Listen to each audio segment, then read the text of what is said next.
Good morning, everybody. Well, probably good evening for y'all, but good morning for me. I'm out here with the birds. They're out here on pasture. I can get a good view of them. We have fed them some microgreens today. I've showed y'all a lot of different times that we've fed our birds microgreens. We've given our egg birds and ducks microgreens. Today we're giving our meat birds microgreens. And I really like this, giving birds microgreens, because it really gives them a lot of nutrition in their diet. I'm not sure how much protein or anything like that it's getting. I'm sure there is some protein there.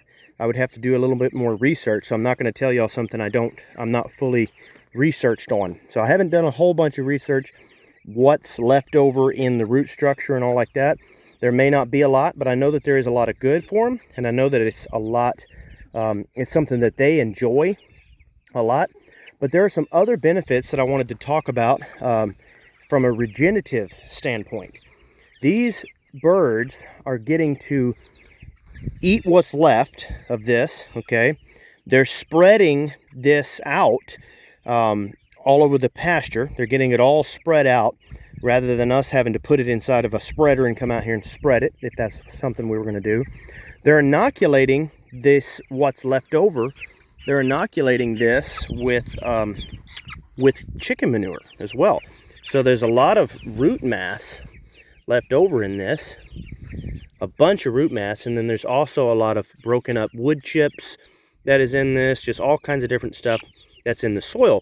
And that's one reason why we do not use peat moss. We got away from peat moss in our in our microgreen production, because it is acidic. It's hard to, it takes a long time for nature to make that peat moss. And so it's just something that we've chose not to do. The biggest reason is because it's acidic, and it's something that's also hard for earthworms and things like that to break back down. Not saying that it's bad for your soil necessarily. There's a lot of good places for it. So I'm not against it, okay? And we still may use some here and there in the future just so that we can have some peat moss, okay? But we like to use this because it's regenerative. This is something that can be produced, this topsoil, very quickly, but then it can also add tons of carbon back into your soil. And that's what we're all about here, is being regenerative and trying to continue to make things better and better. So we're growing microgreens for our customers, and I just think it's awesome that we're able to take what's left over, give it to these birds, feed them, okay, and getting them to inoculate this. They speed up the breakdown process. You can see they really are enjoying those roots that are in there and everything.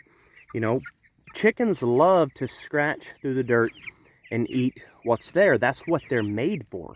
That's literally something that they're designed for. And when you can put chickens or animals in a place that they're doing something that they are designed to do, it's actually a stress reliever for them. So it lowers their stress. So I've had a lot of people ask me, like, well, you know, is it necessary, like when we're eating grass-fed beef, is it really necessary to eat grass-fed beef, or just eating beef in general, is that going to make us healthier? Well, there's a whole topic of, you know, how grass-fed beef is very healthy for you, okay? But let's just put that aside for a minute and just simply think about what happens when you let the animal have lower stress, when you put it into a place where it's less stressful. And that's something I try to tell a lot of people as well, is, you know, eating an animal that has lower stress, to me, is a lot better way of consuming meat. I'm not saying there's anything wrong with you know, I'm not accusing anybody or saying anything bad about other people's practices in any way. You know, nobody's perfect, okay? But all I'm trying to say is that I really think that there is a big benefit, and I think it's good for the health of the animal. I mean, as the farmer yourself, like if you're the farmer, trying to figure out ways to lower the stress of your animal can dramatically improve their health. And I think that in itself is a good thing. But another awesome benefit to this is we're not getting any real waste like this. You know, I'm going to view y'all out just for a minute. Okay, there we go. There's no waste here, okay? And not that there would be waste before, but the only real waste that there would have been would be the seed, okay? That seed, see, because when you grow microgreens, you have to overseed your soil dramatically. You have to heavily overseed it. So anything that gets thrown behind ends up being wasted seed, and it may not ever be productive for you. The nice thing here is that they actually eat that seed, and they get the rest of the good that's left out of the seeds that never germinated, okay? But then there's another wonderful benefit as well. When birds eat seed, they don't digest all of them. Now, they digest some of them, and they're actually able to get food from them. That's the reason they eat them, is because they can digest some of it. But a lot of times they'll pass some of that seed, and they'll actually spread that seed, okay? So when I lay this down on the pasture, those seeds may germinate, some of them, and grow, okay? But many times, and we've experimented in a lot of different ways, many times they do not germinate. They will not grow out here in the pasture when they're left behind. They may grow for just a little bit and then they die. They're not tapped deeply into the soil enough. Sometimes the conditions just aren't right. You know, it doesn't necessarily help them to germinate.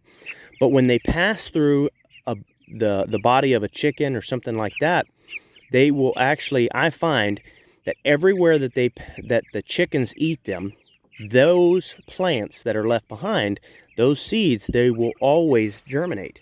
So you're actually getting seeds to regerminate in your pasture, seeds that you might not would have ever gotten before.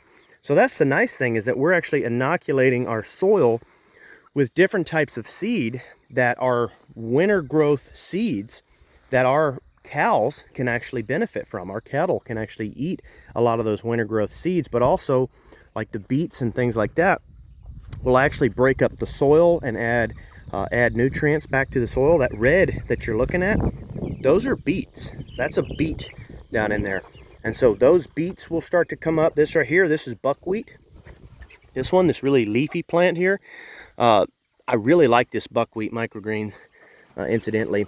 That's one that went to waste, that would have been completely wasted. You know, it never sold. A lot of times to be productive in sales, you have to bring a little bit more than what you can sell in order to ensure productivity, okay? So we've actually started, that's the nice thing about this, is it's not wasted. We're not throwing it out. Now, it would be a lot better if we were able to sell even more, and you know, we had even more customers. A lot of our customers were buying microgreens from us so that we could continue to do more of this and feed more of this to our birds. You know, because I really think buckwheat has actually got a good bit of protein in it. And different of these plants, like the peas and sunflowers and stuff, they've got good bits of protein. I really think that that is really going to help supplement their protein and keep them, you know, they're already getting a nice rich diet from this pasture. Okay, they're getting bugs, and that's, you know, there's a lot of bugs here because the cattle was here earlier. So there's a lot of bugs here specifically because the cows were here. And that's the nice thing about raising regeneratively, is you get multiple different types of species, multiple animals all together. So these chickens are actually benefiting because the cattle was here, okay? And then now we're putting the microgreens in there, and that's just adding to it. That's an extra thing that's just adding to how good that is, and how healthy all of the meat and everything together will end up being. You know, my wife actually, she grew up on an industrial chicken farm, and that's something that her parents did. It was over 30 years they did that. They raised, they're out of it now, but they did that for over 30 years. And that's one thing that they learned a lot of.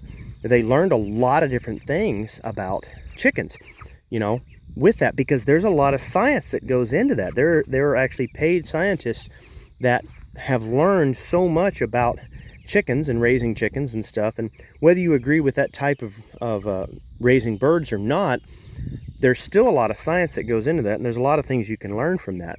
But one of the things that I really appreciate about this is that in that industrial environment, there's a certain percentage of loss, of bird loss, that comes, and it's considered to be automatic. It's considered like that's exactly how it is.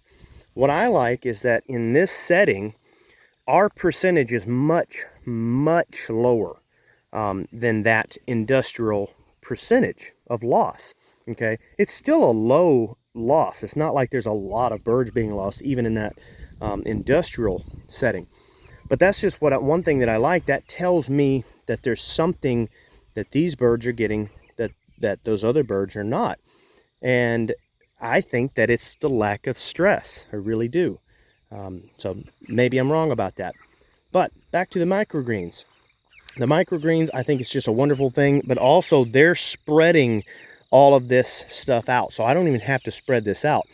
I come out here, I give it to them. Like imagine if like say we're moving them every day. You can see where they were yesterday, where this one was. They've eaten that down pretty good. Now, of course, we're coming into fall and we just brush hogged for the last, we grazed it and then brush hogged it for the last point. So we're coming into fall and the grass is not growing anymore. We're right into that setting to where there's no winter grass and the summer grass is low, okay? But they are still getting a lot of good out of this. So they are spreading all of this in here and spreading all of that out, and that's all going to go back into my soil, and it's just going to be a wonderful process. So we're excited to see that. We've definitely seen different plants come from this. We haven't done any in our pastures yet. All of the microgreen inoculation has all been done like either in our gardens or something like that, but we've had success with it, good success. But anyway, so one thing that we found was the most successful was actually the mustard. We see more mustard coming up than anything else. And that's, I don't know if it's because they're not eating it or if it's because they are passing it through and they're not absorbing it. One way or the other, the mustard is definitely coming on for sure, and that's really awesome. So anyway, guys, we're excited for that. I'm gonna go ahead and wrap this video up. I just wanted to show you all this, let y'all see what you think. We are liking these birds. They're definitely a smaller bird, and they cost a little more to raise than those larger birds. It sounds crazy, but it's true. They cost more to raise. So, but that's what our customers want. So, but we are excited about this for sure. So, don't forget to like and subscribe. And you know, I really appreciate y'all's ideas. I've seen some good ideas people have put out there, different suggestions, ideas in the comments. That kind of thing helps a lot, and you may not think it, but we use a lot of that stuff. So anyway, guys, signing off.